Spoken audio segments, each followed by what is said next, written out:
If they ever remake Dark Souls 1 one day, I want them to get it right. So in this video, I will go over every little thing that would make the remake perfection.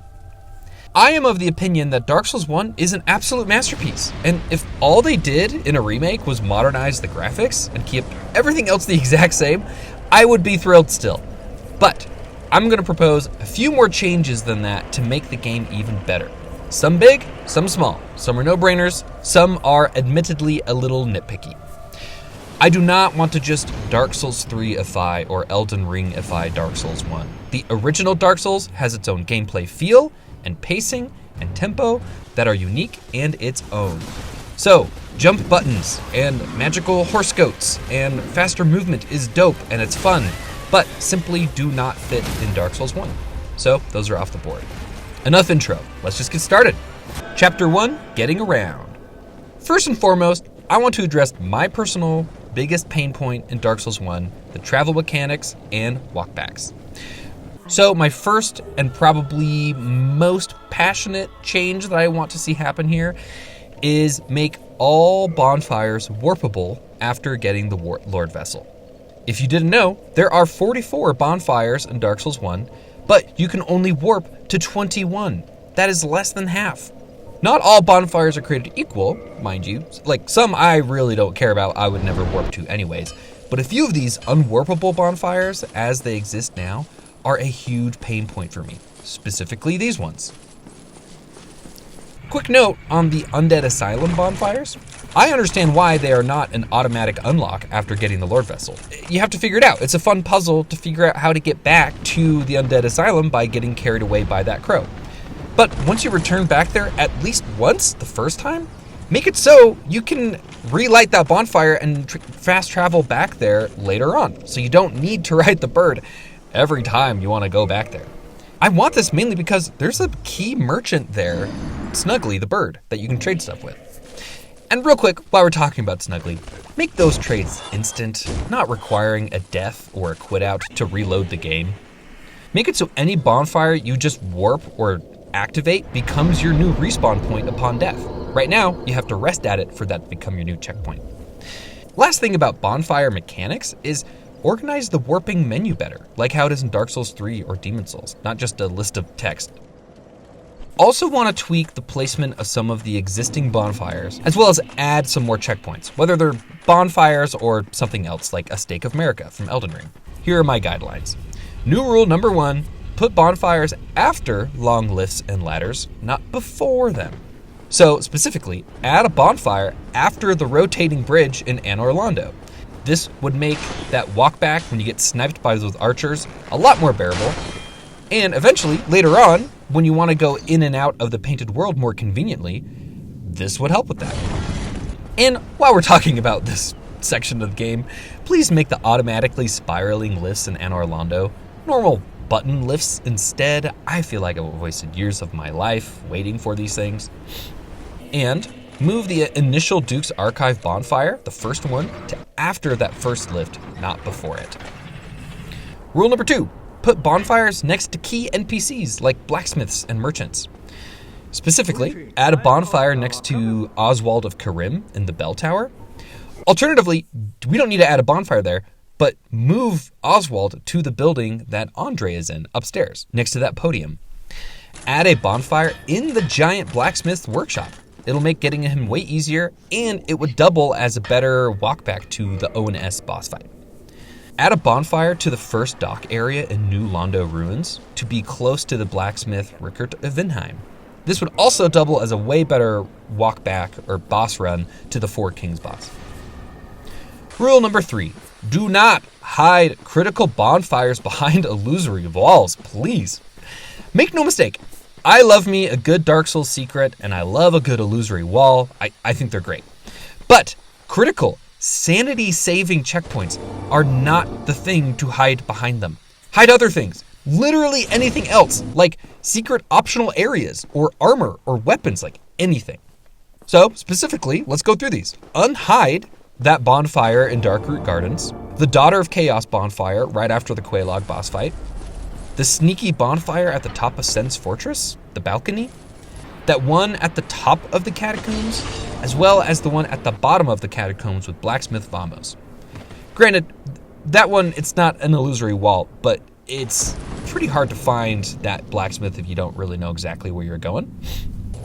And then, lastly, and probably most importantly, do not hide that bonfire behind the illusory wall in Lost Izalith, in the middle of that lava section. And rule number 4, and this might be a little more divisive, remove some of these gnarly boss runs, or walkbacks.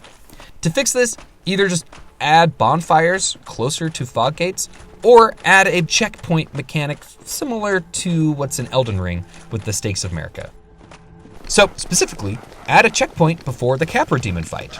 You can put it down the stairs on the right or in that tower next to the depths, because both walkback options are just brutal. Add a checkpoint before Quelaag in her domain, so you don't have to just walk through the swamp every time. Add a checkpoint before Nito, somewhere in the cave with all the pinwheels, because that walkback is pretty long and soul-crushing. Add a bonfire before Seath, somewhere inside the Crystal Cave. It could be near the entrance even, I don't really care, but just somewhere in the Crystal Cave to make it less of a gnarly walkback. Add a checkpoint before Sif, somewhere in the woods, closer to the fog gate. Add a checkpoint before Moonlight Butterfly, maybe just in that tower next to the summon sign of that witch. And if you're thinking I'm a wuss by wanting a checkpoint for the Moonlight Butterfly, when you summon that NPC to help you fight, it's a breeze. But if you're like me and you didn't know that even existed, or in your first playthrough you didn't even know how humanity worked, then I died 1,000,000 times to this stupid butterfly, and it was a terrible walkback. Add a checkpoint before the Bed of Chaos. Add a checkpoint before the Four Kings Abyss fight. Granted, if we do already add that one in New Londo, this might be a little redundant, and I'm okay if we omit this. Move the bonfire before the Centipede Demon just a little closer to the door, so you don't have to walk down that root thing. I don't know why they put it there. Add a bonfire right before Artorias, so you don't have to run through the woods every time, and this would make it easier to get to the elevator to get to Manus, as well as walk down that cliff to get to Calamite. I also would not be opposed to adding a checkpoint before Calamite, just on that cliff, and adding a checkpoint right before Manus, so you don't have to walk through the chasm 1,000,000 times would be great, and then adding a checkpoint right before Gwyn, so if you don't want to run past all of the knights every time, you don't have to. If adding these checkpoints or bonfires sounds like too big of a departure from the original game to you, consider exactly what I'm suggesting here. What these checkpoints remove isn't the challenging yet rewarding gameplay of Dark Souls. It just removes the painful and grindy walkbacks where players usually just run past and skip the enemies over and over again to get to the boss that they just died to. Here's some other travel adjustments I want to talk about. There's 2 paths that I want tweaked just a little bit. And these ones are niche, but still, I want them. Make the Darkroot Garden door openable from the other side if you were to walk all the way around to get to it. Still keep the crest available for purchase from Andre from the beginning, as it already is, but essentially make it optional if you are willing to walk all the way around. I tried that, but if you didn't know, even if you go to the other side of it, the door is completely locked unless you have that crest that costs 20,000 souls. On a similar note, make the door that connects from Blighttown to the depths open from both sides as long as you have the key. If you didn't know, this door only opens from one side even when you have the key in your inventory. You might be thinking, that's dumb, Scott. Why are you dumb? But I actually, the first couple playthroughs, I just wandered into Blighttown from the Valley of the Drakes, and then I was curious, like, oh, what's up this other path? And at the end of it, there's just a door that was blocked, and it made me sad. While we're talking about moving around better, here's a couple movement adjustments I'd like to make. Make sprinting not deplete stamina when you're not in combat, like in Elden Ring. Add sprinting up ladders. And please, please, please add a button prompt or a tutorial somewhere that teaches you that you can slide down ladders. I went through 2 full playthroughs not knowing this was an option after pushing every single button I could think of while I was walking down the ladder, thinking it was like other Souls games. I didn't know you had to be stopped, then you hit the button, and that will make you slide down. And add 8 direction or omnidirectional rolling instead of just 4. That was added to later Souls games, and it was also included in the Demon Souls remake, and I think it was a good idea. Chapter 2, User Interface and Quality of Life. There are a ton of little changes that I want made to the user interface of the game. I'll just rapid fire these off here. I want full button remapping options for more accessibility. And for the love of all that is sweet and holy, unband the dodge and sprint option so that if wanted, we can move the sprint action to L3. I'm tired of the weird finger claw grip thing. The menu UI needs a big facelift to something closer to Dark Souls 3 and Elden Ring. Real quick, make it grid-based, not list-based, so you can scroll through items faster. Add 3 new categories of inventory to make it easier to find things. Specifically, add an online multiplayer item section, add a consumable souls section, and add a recent items tab like in Shadow of the Erdtree. Show the player's equipment load status, whether it's light, medium, or heavy, and show how changing to different armor would change your encumbrance status. Bonus points if you add a little bar graph, like in Lords of the Fallen.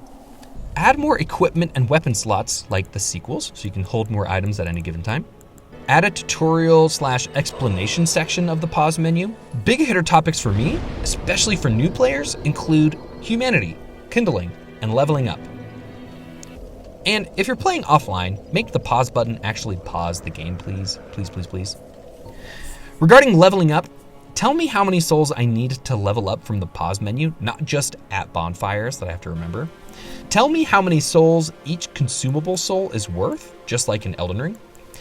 Be able to consume souls and humanity while resting at a bonfire and leveling up. So if you needed more souls to get to the next level, I could just hit pause, scroll to the soul section, pop a soul, and then level up straight away without needing me to kind of quit, rest out, and then re-rest back at the thing. For heads-up display, add an option to have it disappear when you're not in combat, just like in Dark Souls 3 and in Elden Ring. And at the startup menu, please add the ability to save scum, where you can copy and duplicate save files. Also, consider adding a really fleshed out tutorial section from the start menu to help brand new players to the Souls games. I don't know about anybody else watching this, but leveling up was a really steep learning curve for me that I had to do a lot of YouTubing to understand the importance and how to do it right. Weapon upgrades. Holy crap. The Dark Souls 1 weapon upgrade system is way overly complicated. I think this needs some drastic changes. My proposed solution is pretty straightforward. Just simplify the materials needed. Here's what you would keep. You would keep small, large, chunk, and slab of basic Titanite, and you would keep twinkling Titanite. Get rid of everything else. So that includes all of the different colors of Titanite as well as the embers of Titanite. Make the blacksmiths innately know how to smith your weapon with different affinities. This would make it more impactful when you find a new blacksmith. It's like, oh, this blacksmith knows how to do magic upgrades or chaos upgrades, etc. And then to create a boss armament, I propose you don't need to first level up a base weapon to 10. I think you can start it from 0. If they ignore me in all of that, then fine. Then I ask that they at least make all of the different colors of Titanite available for purchase from different blacksmiths. Chapter 3, Level and Boss Improvements. In this next section, I want to share ideas that would enhance not general gameplay mechanics, but specific parts of the game, including boss and level design. First up is the Capra Demon boss fight before entering the depths. This boss is brutal for a lot of players because both walkback options are terrible and the arena is so small that the camera gets janked up by object geometry. Fixing the fight is really easy then. Just add a checkpoint nearby and make the arena bigger. Done. A great example of how to execute this fight, maybe a little better, would be the Omen Killer fight from Elden Ring. You have more space to operate and it just feels more fair. The Centipede Demon has potential to be way cooler. I, for one, didn't know its centipede arms even detached on my first couple playthroughs. I just whacked away at its legs, not its arms. So I propose that it has a second phase that leans into that more, in which the arms detach and pose a greater challenge. Side note, we are getting a juiced up Centipede Demon fight in Elden Ring Night Rain, whenever that comes out, so we're already halfway there. We have a good template to work off of, whoever remakes this. Pinwheel is, I think, widely regarded as the easiest boss in the game. I say make him harder. Nothing fancy, just give him a little more HP. quicker movesets, and make his self-multiplication thing happen way sooner in the boss fight at like 60%. And what I'm talking about is not just when he makes 3 of himself, but when he makes like 8 or 12 of himself. It gets crazy. That is cool. Making the Tomb of the Giants pitch black, whew, goodness heck, man. It's just too much in my opinion. I would recommend changing it in one of 3 ways. One is make the blue wall torches that activate with the skull lantern actually illuminate things, or emulate the Ulasil chasm where it's super dark and the vibes are there, but the player emanates just enough light to navigate well enough without falling into a hole every 5 seconds. Or just provide the lantern or some light source to the player before they enter the darkness, not after. Lost Izalith is a famously undercooked area of the game that many players don't like. Improving this area will have to go in one of 2 directions, I think. So either keep it faithful to the original game release by not changing much. Just make it less painful by unhiding that bonfire in the middle, and or move a checkpoint closer to the bed of chaos.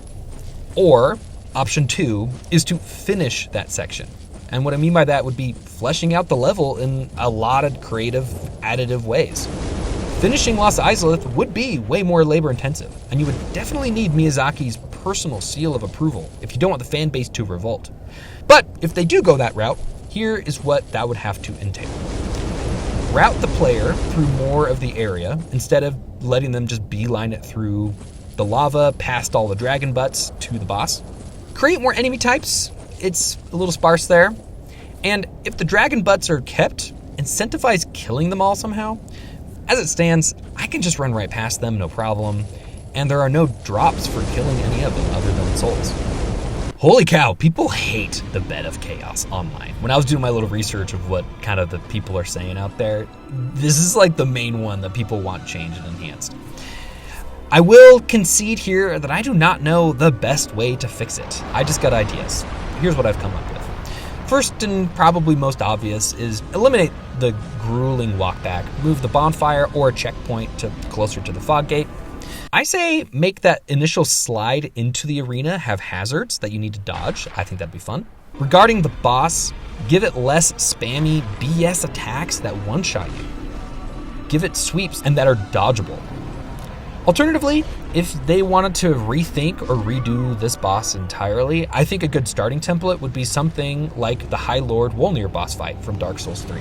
It's this big giant thing with big giant arms. Lastly, I don't think I have any adjustments to the Gwyn boss fight itself, but after rolling the end credits, the game should not immediately kick the player into New Game Plus.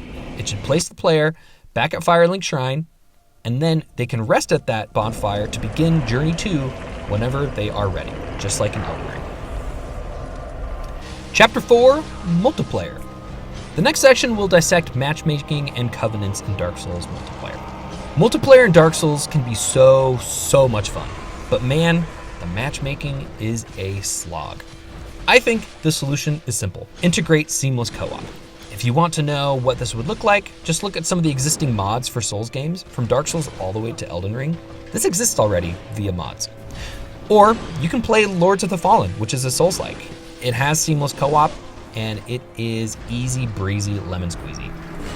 Here are the spark notes for how it would work in a Dark Souls 1 remake. From the bonfire menu, there would be a multiplayer selection where you would indicate if you want to A, summon someone into your world to help you, B, assist someone in their world, or C, invade someone in their world, and that would correspond with whatever covenant you choose, whatever faction you're a part of. The matchmaking would then run in the background, so you can continue playing the game. You can run around and do whatever you want. You do not have to sit and wait for summon signs anywhere. And then when you're matched, the game is linked up. Players are not booted from their co-op session when they defeat a boss together. They can rest at bonfires together, and either player can end the session at any time. There are no area restrictions to this. You can go anywhere in the game. And if you are summoning a friend on your friend list, I propose there would be no humanity cost to do so. The reason being, sometimes I just want to play video games with my friends. Why do I need to consume sometimes multiple semi-rare items to do so? But I am okay if you summon a stranger to help you, it would be unchanged. It would still require you to be unhallowed and therefore probably consume some humanity.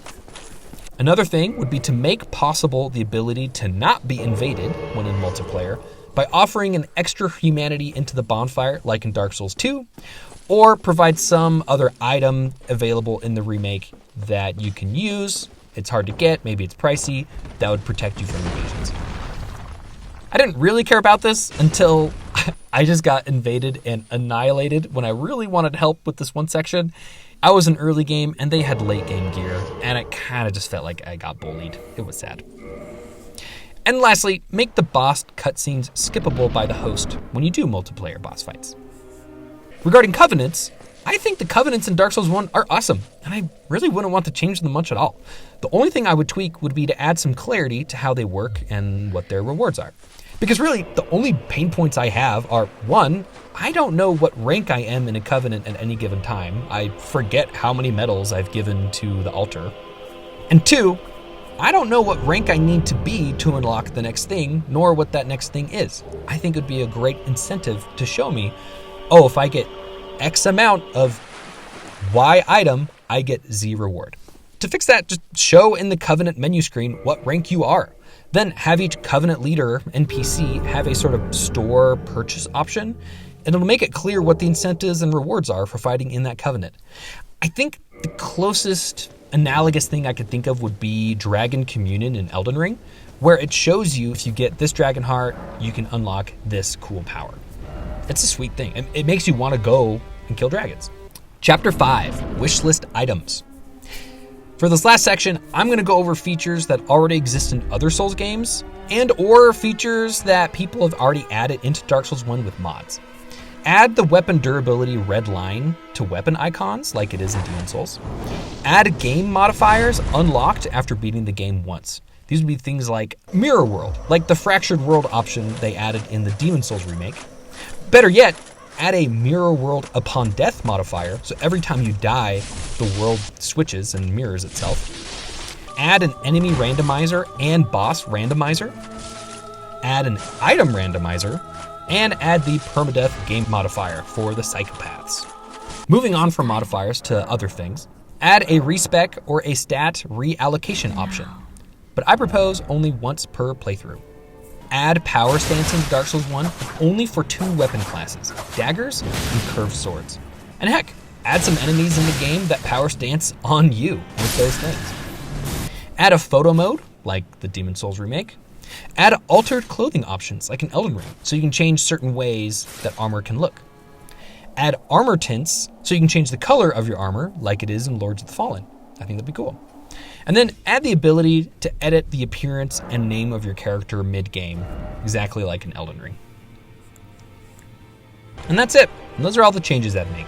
It is possible that this game gets remade one day, and it is highly likely that the remakers will do research and seek community input for what they should and should not change from the original. So this is me shooting my shot and putting this out into the universe. I hope that this video generates discussion and helps them come to a consensus on what to do to make this remake a masterpiece. Please comment below on what things I said that you agreed with and what things I said drove you crazy. More feedback, the merrier. And I'll just end with this. My biggest fear of making this video is that it will sound like I don't like the game. I don't like Dark Souls 1 as it exists. That because I'm bringing up all these criticisms, all I have for the game is criticism. But nothing could be further from the truth. I love Dark Souls 1. I had so much fun playing this game. I had to go back and beat it again and again, multiple times back to back. But talking about why I love this game, simply put, will have to be a different video. I want to be as concise as I could in this one, so it's just suggestions. Please believe me, making this video was a labor of love. I want to acknowledge the fact that I don't have any nostalgia with this game. I played Dark Souls 1 for the first time in 2025. Now, I do have heaps of nostalgia for Zelda games, for example, and I imagine that if some young twerp were to play Tears of the Kingdom and love it, and then go back and play Ocarina of Time and then make a million drastic rewrites, I might absolutely be annoyed. Ocarina of Time is low-key sacred to me for how much I played it when I was a little kid in the 90s. And Dark Souls is sacred to a lot of people too. So if this video made you bristle at all, I get it. I stand by what I said, but I get it. Last thought is, Like I said at the beginning of the video, if the only thing that the remake changed was a graphical update, I would still drop $70 on it and play the heck out of it, and love every second. That's it for now. Thanks for watching, and peace.